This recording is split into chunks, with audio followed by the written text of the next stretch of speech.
Hello दोस्तों, कैसे हैं आप सब? उम्मीद करते हैं कि अच्छे होंगे और अच्छे के साथ-साथ बहुत खुश होंगे, खुशहाल होंगे। तो मैं आपको बता दूँ 2026 में आपको 100 में 100 मार्क्स लाने के लिए मैं तैयारी करा रहा हूँ आप लोगों को। और ऑफ़लाइन में बच्चे बहुत सारे हैं, मैं अब धीरे-धीरे ऑनलाइन आना चाह रहा हूँ, तो इसलिए आप लोगों के साथ शुरुआत करते हैं। तो आप लोग को ये क्रैश कोर्स है, जो-जो इम्पोर्टेंट है वही पढ़ाया जा रहा है, जो बहुत ठीक है, मैक्सिमम क्वेश्चन पढ़ाया जा रहा है, बट जो बहुत सबसे ज़्यादा जो इम्पोर्टेंट है उसी को पढ़ाया जा रहा है। तो आपसे रिक्वेस्ट है कि आप सब हमारे चैनल पर बने रहें और अपने कमेंट के थ्रू बताएं कि आप क्या कर रहे हैं, कौन सा चैप्टर पढ़ रहे हैं, कौन सा चैप्टर वीक है। हम आप लोग को गाइड देंगे। हम टीचर नहीं बनना चाह रहे हैं अभी, हमको अभी गाइडर बनना है। तो प्लीज़ आप लोग को मुझे गाइड करने के आप मौका दें, एक बार ज़रूर दें और उसके बाद से फिर देखिएगा 11-12 में भी मैं आपके साथ रहूँगा जर्नी में। तो चलिए मैं स्टार्ट करते हैं क्वेश्चन नंबर एनसीईआरटी 2 का। और ये बहुत अच्छा क्वेश्चन है। तो मैंने बताया हुआ था, देख लीजिएगा प्ले लिस्ट में कौन कौन से इम्पोर्टेंट है।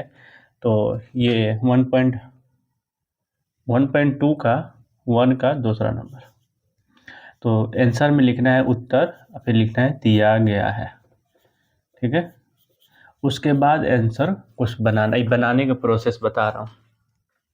तो क्वेश्चन क्या दिया हुआ है, 4s² माइनस 4s, यहाँ पे s इसके लिख देते हैं, +1। अब इसको ज्ञात करना है। क्या ज्ञात करना है? शून्यकों को ज्ञात कीजिए। गुणनफल और जांच भी करना है, तो जांच करना नहीं है। ठीक है, तो क्वेश्चन रख देते हैं, चलिए बनाते हैं। तो सबसे पहले 4s² माइनस 4s + 1 = 0। हम आपको बताए थे एक चीज़, पता नहीं याद होगा कि नहीं। हम बताए थे ये 3 है। तो सबसे पहले इसको लिख लेंगे, a बराबर 4, b बराबर -4, c बराबर 1। तो ये चीज़ कैसे आया नहीं मालूम है, तो फिर भी मैं बता देता हूँ, बट पहले वाले वीडियो में बताया था इसलिए लेट लगा था उसमें। ए मैंने जो स्क्वायर होगा, स्क्वायर का कोएफिशिएंट को ए कहा जाएगा। जो सिंगल स्क्वायर होगा, सिंगल एस होगा या ए हो या वाई हो, जो इसका होगा उसको बी कहेंगे।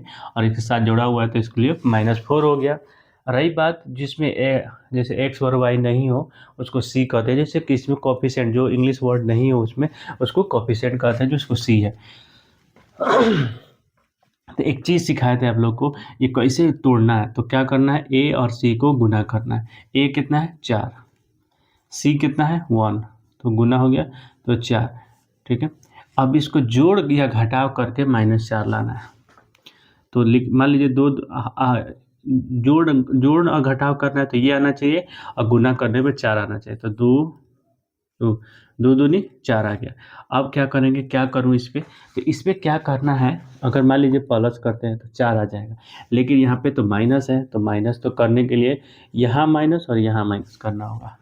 ठीक है, तो -2x और -2s -2s, कोई बात नहीं, या s रखिए x लिखिए, कोई बड़ी बात नहीं है।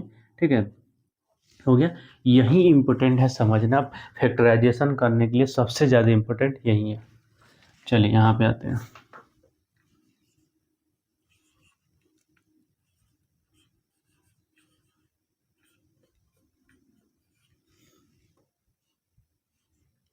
ठीक है, इसको रहने देंगे, इसको लिखेंगे 2s - 2s, ये तोड़े हैं इसलिए।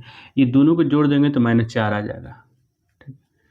ठीक है, सब सही है। बस इस इक्वेशन को क्या रखूं कि ये भी इक्वेशन सही हो जाए, फिर ये भी हो जाए। मतलब ये गुना करें तो ये, मान लिया जोड़ घटाव करेंगे तो ये बीच वाला आ जाए, यही समझना था बस। अब इसमें कॉमन करिए और इसको इसमें कॉमन करेंगे तो मान लीजिए 2 कॉमन और s कॉमन, तो यहाँ पे 2 बचेगा और एगो s बचेगा, माइनस पूरा, और दोनों कॉमन हो गया तो बच गया वही। अब देखिए यहाँ से माइनस कॉमन करते हैं, एक कॉमन करते हैं, तो यहाँ बचेगा 2s, माइनस कॉमन हो गया है तो माइनस बचेगा, क्योंकि माइनस माइनस प्लस होता है इसीलिए। ठीक है, यहाँ से माइनस कॉमन हो गया था तो इसलिए यहाँ पे माइनस बचेगा। अब देखिए इसमें से एक कॉमन हो गया, तो क्या कॉमन हो गया, 2s - 1। ठीक है, तो बचेगा क्या, 2s, और यहाँ पे क्या बचा, -1। ठीक है,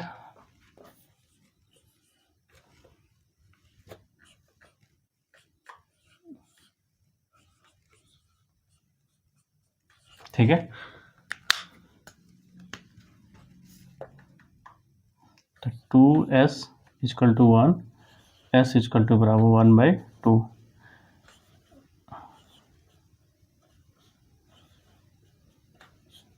ठीक है, अब देखिए उधर चला गया तो हो गया, तो s बराबर 1/2, 1/2, यही आंसर है। तो इसमें ये क्यों लिखा हुआ है, इसको जानने के लिए सुनिए। Alpha plus beta equal to minus b by a, alpha into beta बराबर सी बाई ए। शून्यकों का योग इसको कहा जाता है, शून्यकों का गुणनफल इसको कहा जाता है, जो अल्फा इंटू बीटा बराबर सी बाई ए। और बहुपद का सूत्र होता है x square minus alpha plus beta x plus alpha into beta equal to 0। ये याद हमेशा रखिएगा लोग, ये वाला, ये बहुपद का सबसे ज़्यादा इसमें से क्वेश्चन भी पूछता है। इसलिए मैं चाहता हूँ कि ये वीडियो के बहुपद के हर वीडियो में रहेगा। बहुपद लंबी क्वेश्चन नहीं है, इसमें बहुत बड़ा क्वेश्चन नहीं है। जो अभी न्यू अपडेट आया है उसमें, जो नया NCERT आया है उसमें बड़ा लेक्चर नहीं है, जो इम्पोर्टेंट है वो पढ़ाई जा रही है। और जो लास्ट में हम पढ़ाएंगे मॉक टेस्ट, 4 मॉक बनाएंगे, चारों में 100 मार्क्स का होगा, मतलब 100 मार्क्स एक पेपर होगा। पेपर में जो बनाऊंगा उस पर सोल्व भी करूंगा यहाँ पे, ठीक है। हर वीडियो का एक होगा करके मैं सोल्व करने वाला हूँ। तो इसलिए चलते हैं फिर, अब नेक्स्ट क्वेश्चन बनाते हैं।